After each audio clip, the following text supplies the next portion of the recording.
Welcome to All Gems No Crumbs, where the vibes are high and the tips hit every time. I'm your host, Ikenisha J, entrepreneur, millennial mama, wife, and your go-to for real talk on building your brand, protecting your peace, and living your softest life yet.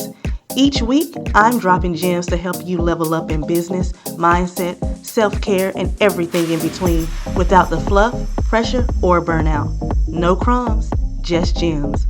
Let's get into it.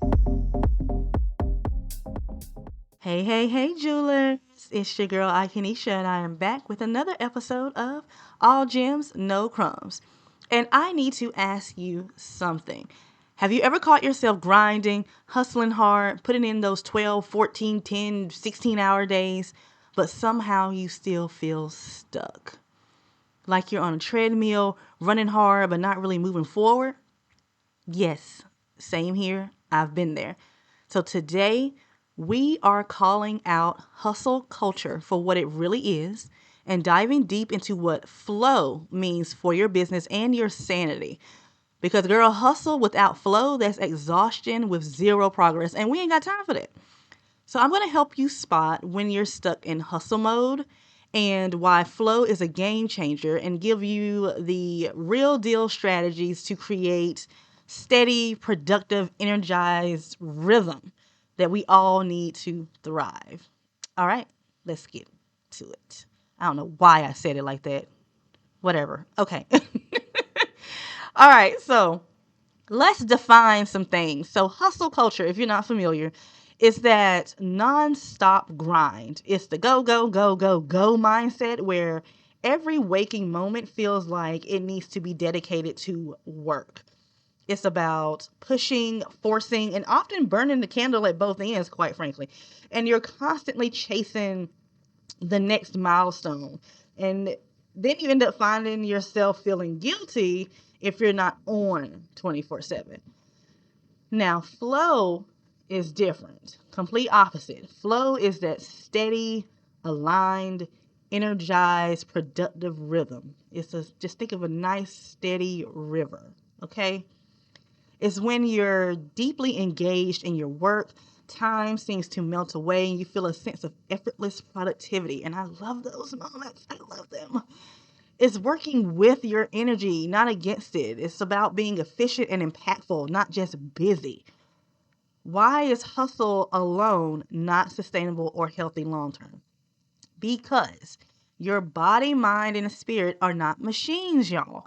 That constant pushing leads to burnout, been there, exhaustion, been there, and ultimately diminishes the very creativity and passion that fuels your business. And you can't pour from an empty cup, and that perpetual hustle will leave your cup bone dry. We're building empires, not just sprinting for a day.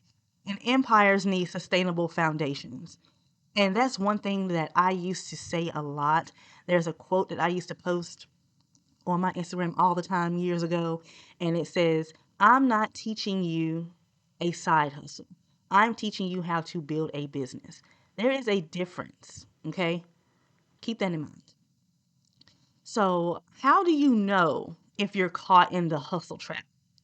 We're gonna come on into my office, okay? Come on into my office. I'm gonna check some symptoms. If you're nodding your head to more than a few of these that I'm gonna say, then it's time for a serious self check, all right? So, are you feeling exhausted but never caught up? You're working long hours, your to do list seems to grow and not shrink, and it seems like a vicious cycle. Yes, no? Next, you have inconsistent results. Despite putting in the long hours, you're grinding, but the sales aren't consistent, your content isn't hitting the way you thought it would, and your clients aren't flowing in steadily. Then you could have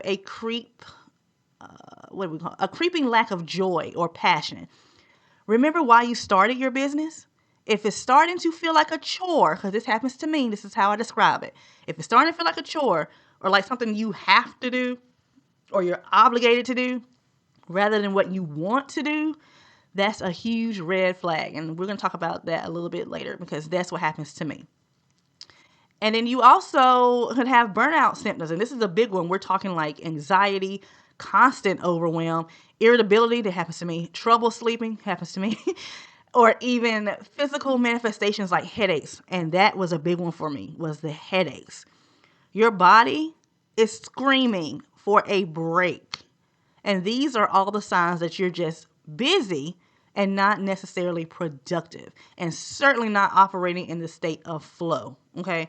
So what's the big deal about flow? It's not just some, what do they call it? Like a woo woo concept or whatever. Psychologists and from what I've researched, psychologists and neuroscientists have studied this. And a flow state is when you're fully immersed in an activity with energized focus, full involvement, and enjoyment in the process. Your skills perfectly match the challenge and distractions just fade away. And the benefits are game changing. You get a creativity boost. When you're in flow, the ideas just come to you. You're innovating, creating content, solving problems with a fresh perspective. You also get a productivity power up. You get more done in less time because you're feeling focused, efficient, and you're not fighting with yourself and your brain. Then there is the better decision making.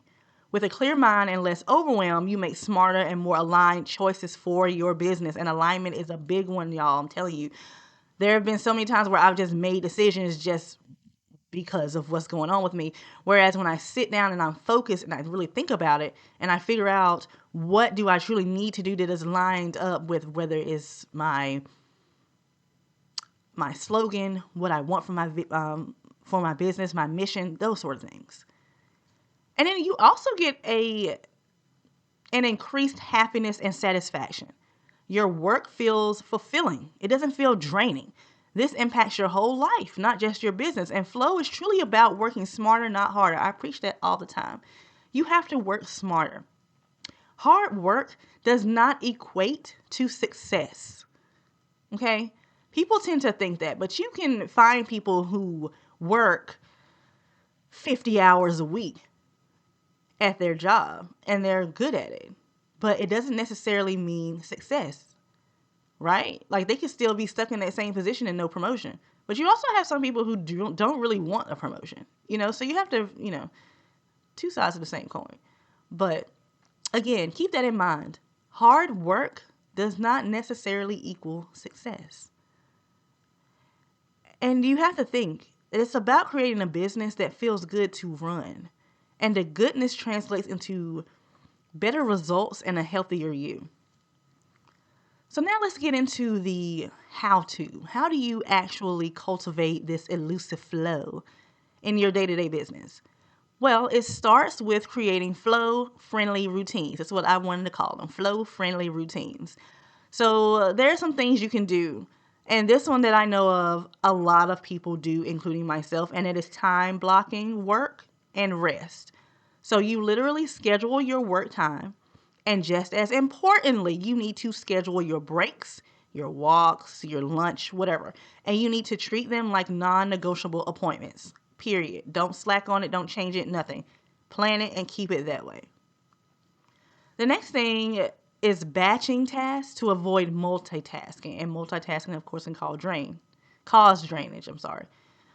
And I am someone who prides themselves on being able to multitask, but recently, within like the past year, I would say, I stopped multitasking because I realized I was not getting as much done as I thought I was. So don't switch between creating content, answering emails, and doing all your books in 1 hour. Dedicate blocks of time to similar tasks. And this minimizes the context switching and helps you dive deeper into what it is that you're doing. The next one is hard, I know, but you gotta set boundaries, okay? When I'm talking about like office hours, screen time, all that sort of thing, because your business needs a closing time, just like an actual brick and mortar store. Be clear with your clients or whomever else, your customers, whomever, and yourself about when you're open and when you're closed. And then you got to put your phone down after a certain hour in terms of business anyway. If you're someone who likes to unwind by going through social media or Pinterest or playing a game on your phone, fine. But work-wise, it needs to be closed. Now, next, if you are someone who does not like to do this, but I'm telling you, you got to do it. You have to delegate and automate to reduce your busy work. So what tasks can a tool do for you? What can you outsource if you're able to? Free up your mental space and time for the things only you can do, okay? And then the last thing I want to touch on in this particular section anyway is the importance of self-care and mental breaks to reset. These are not luxuries, okay? I say that all the time, and I have what do I call it? I forgot the name of my own book. I think I have it with me. There's this journal that I created. Yep, I do have it with me in my backpack. So it's called Good Things Take Time to Grow. New Year Planning Journal. So it is a New Year Planning Journal. However, you can use this. It doesn't have to be just for the new year. But there's a part in here that I have all about self-care. And in the quote I have in here all about it says that self-care is a priority and necessity, not a luxury. And then on the next page I have, it's not a luxury, nor does it have to be expensive. It's a fundamental investment in one's well-being. And I am telling y'all, this really helps you. They are necessities for peak performance in your business. A quick walk, listening to music, meditating, staring out the window for 5 minutes, anything. It can all reset your brain and put you back into your flow state. And all of these habits in general that I just talked about can create the space for flow to enter. So beyond the practical tools, a massive part of finding flow is shifting your mindset. You got to rewire your brain from that hustle or bust mentality. So the first thing you got to do is let go of the hustle guilt, because social media would do this to you. Like, the people on social media make it seem like they are always busy and always doing something, and this is the only way you can succeed. And that's not how it is. That nagging feeling that if you're not exhausted, you're not doing enough, release it. Rest is productive. Joy is productive. Because a lot of people don't show that on social media. So you got to stop comparing yourself on social media. Stop worrying about what everyone else is doing and stop worrying about what you're seeing up there, because social media ain't real. Okay? It's not real. Unless you have those rare people like me, I'll show you whatever and tell you whatever. But then I stopped after a while because social media started getting on my nerves. So, anywho, what was I talking about? I forgot what we were talking about. Oh, the mindset shift. So, also, trusting that consistent progress beats all-nighters. Slow and steady wins the race. Okay, we learned that when we were little with the tortoise and the hare. Slow and steady wins the race, and it builds a stronger, more resilient business than erratic bursts of unsustainable effort. And then I also want you to embrace imperfection. This is, I'm still working on this, okay? Embrace imperfection and flexibility, okay? Not every day will be perfect. I tell myself this all the time, and myself does not listen. I am a huge perfectionist. I also suffer from imposter syndrome. I never thought I did until I started getting on LinkedIn more and going to more in-person networking events. Now I suffer from imposter syndrome. And we're going to kick that out. I did create a journal all about this, by the way. Y'all know I like creating products. So I do have a book all about overcoming imposter syndrome, if you want to check that out. But anywho, what was I talking about again? Oh, see, y'all see how I'm just losing my train of thought today. I don't know what's going on, but some days the flow won't hit, which is what's going on with me right now. But you have to do something that I started telling myself about 4 years ago, actually, 3 or 4 years ago. And that's be gentle with yourself. That's what I tell myself all the time. Be gentle with yourself. Be kind to yourself. Adjust and keep it moving. It's all right. That's what I tell myself. It's all right. And another little quick line that I tell myself, or statement, is this problem is not as big as I'm making it seem. Tell yourself that, okay? I'm telling you, it will calm you down. Another thing I want you to do is see rest as a productivity tool and not laziness. Because I'm telling you, that is how I used to view rest when I had my boutique, as well as running this business and the YouTube and doing fashion shows and doing photo shoots and all the things.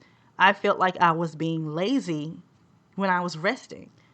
But your brain needs the downtime to consolidate information, generate new ideas, and recharge. And sleep is literally when your brain does its best organizing. Now, I have definitely been in the thick of that hustle culture, pushing myself to the brink. And when I first launched my online boutique, Jeans Fashion Eat, back in 2017, I was doing everything. Of course, I was doing the shipping, creating the content, managing social media, customer service, sourcing my products, all that. But I was on social media, okay? That is like the promoting part of it. I was posting. However, I was mad. And I was mad that I wasn't seeing the results because, one, I was constantly comparing myself at the beginning of that journey. And then two, I just felt like I was not making as much as I should be making. And I thought I should be getting all of that for all of the quote unquote work that I was putting in. And I talk about this in an older YouTube video. If you don't know, which you should know by now if you've been listening to my episodes, I, in the past, worked in management. Normally, I was either the top manager in charge or the one right under. But majority of the time, I was the top manager in charge. And so I had to have a real talk with myself as my boss or my manager talking to an employee. That was how I talked to myself during this actual talk. I'm not even kidding y'all. I was in the mirror talking to myself as if I was an underperforming employee. And I had to be real with myself that I was truly not putting in the actual work that I needed to grow. I was busy, but I was not productive. I was doing a lot of movement, but not the actual strategic work that propels a business forward. And with my current business, the business development business that I have now, that actually, I started doing this in 2018. There have been several times, even now, not even kidding you, where I've caught myself doing so much busy work.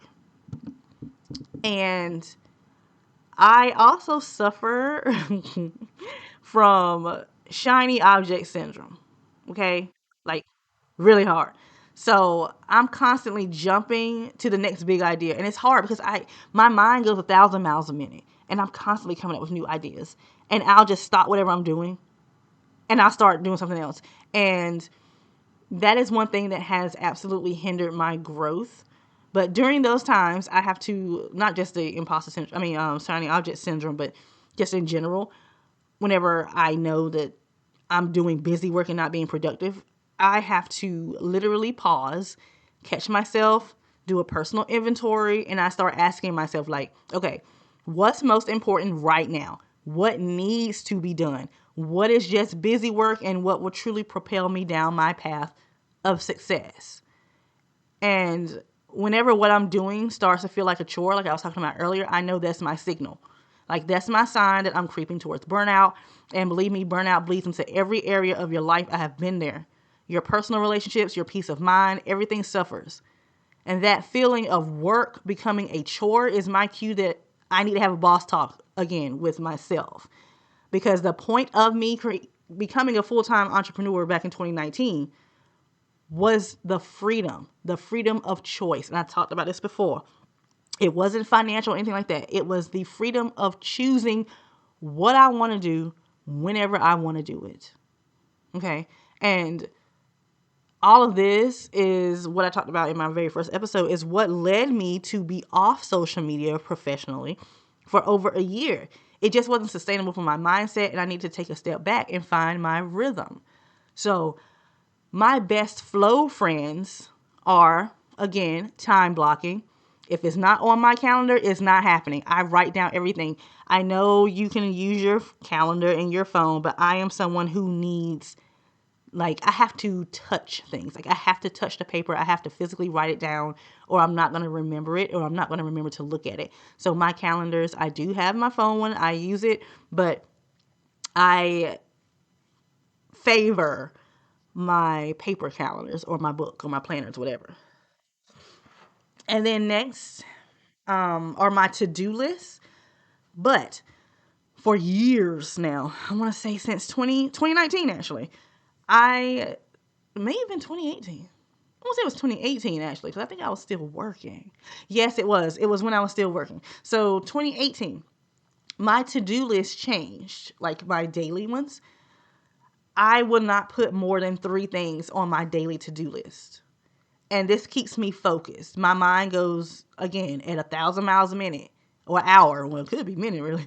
So I'm always, you know, becoming undone. And so I need structure. And this is the best way for me to feel like I'm getting things done as well, because I'm someone where if I don't check off every single thing that's on my list, I feel defeated.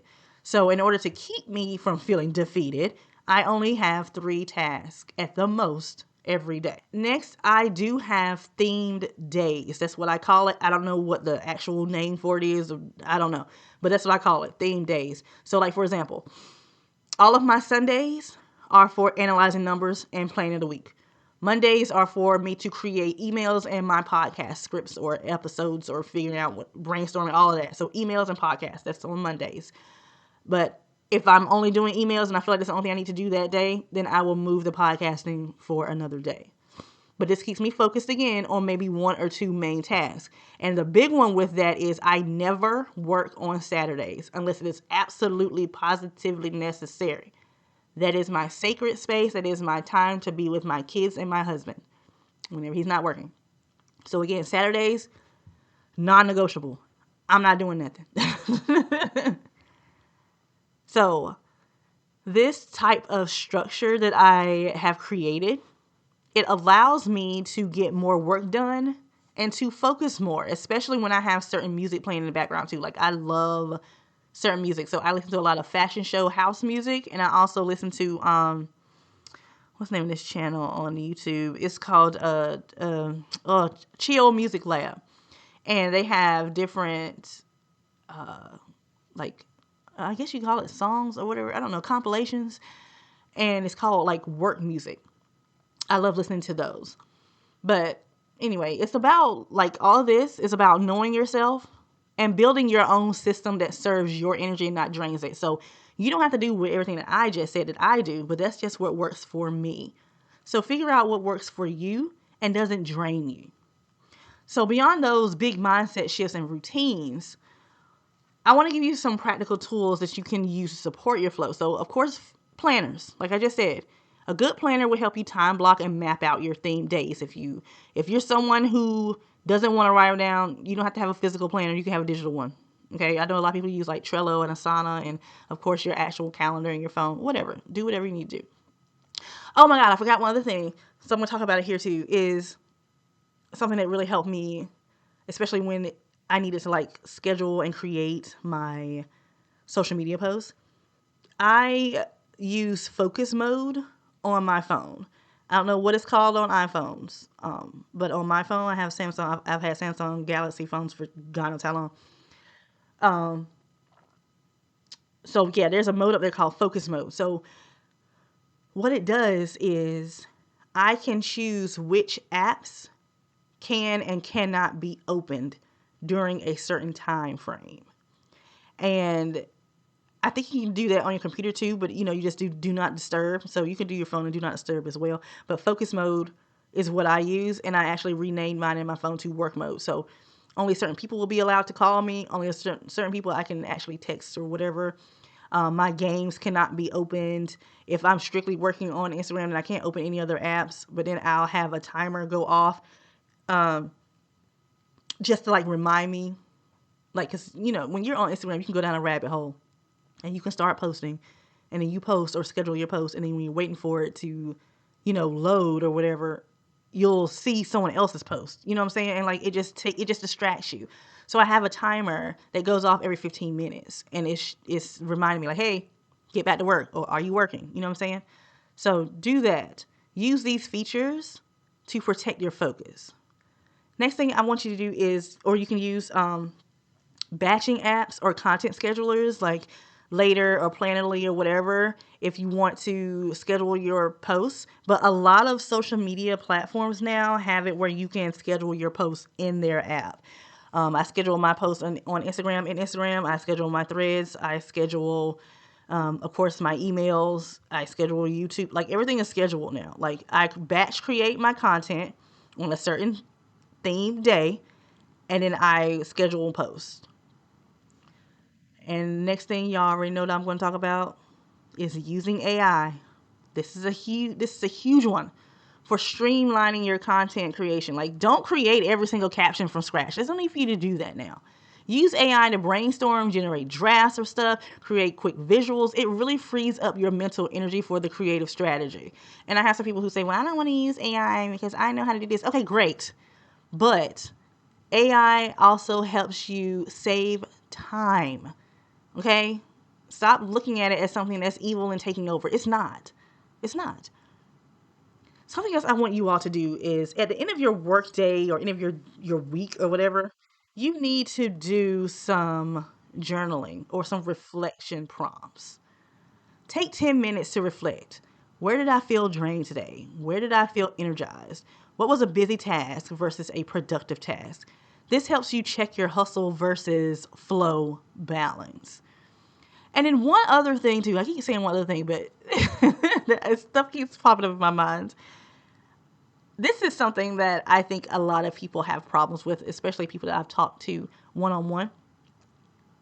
I want you all to learn how to say no. Saying no as a flow-preserving superpower. Like, not every opportunity is your opportunity. Okay? Not every request needs to be a yes. You need to protect your time and energy, and that is crucial for maintaining your flow. Okay? Because your time is something you cannot get back. Your energy is not something you can, but not in the very moment. All right, so saying no is actually part of self-care.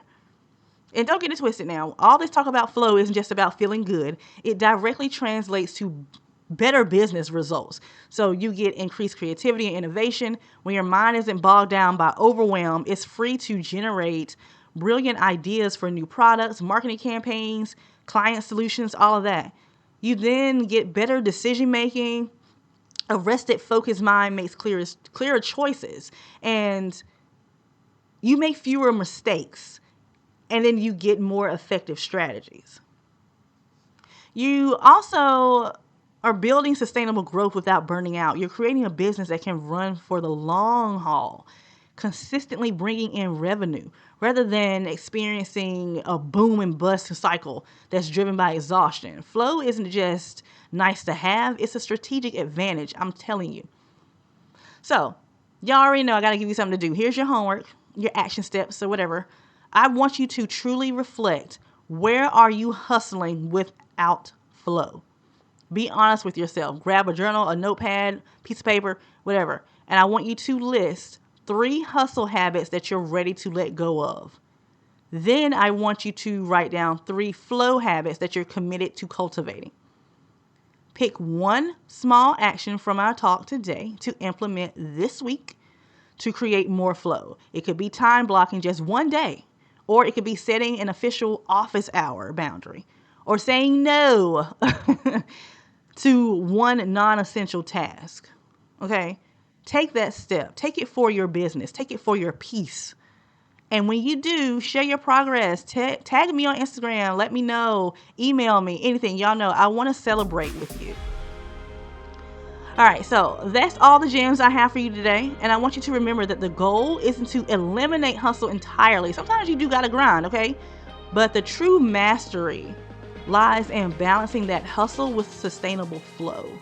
Honor your energy, create business rhythms that feel good to you, and watch how your business not only grows but thrives in a way that truly serves your life. If you love this episode, please be sure to subscribe, follow, share with your entrepreneur friends. Please leave a review, help a sister out, okay? We got to grow this podcast. And remember, every overnight success you see probably took months or years to build, and it took months and years of quiet hustle. Don't chase quick wins. Build lasting success, okay? All right, so catch me next week with another gem of advice, because you know I'm not going to leave no crumbs.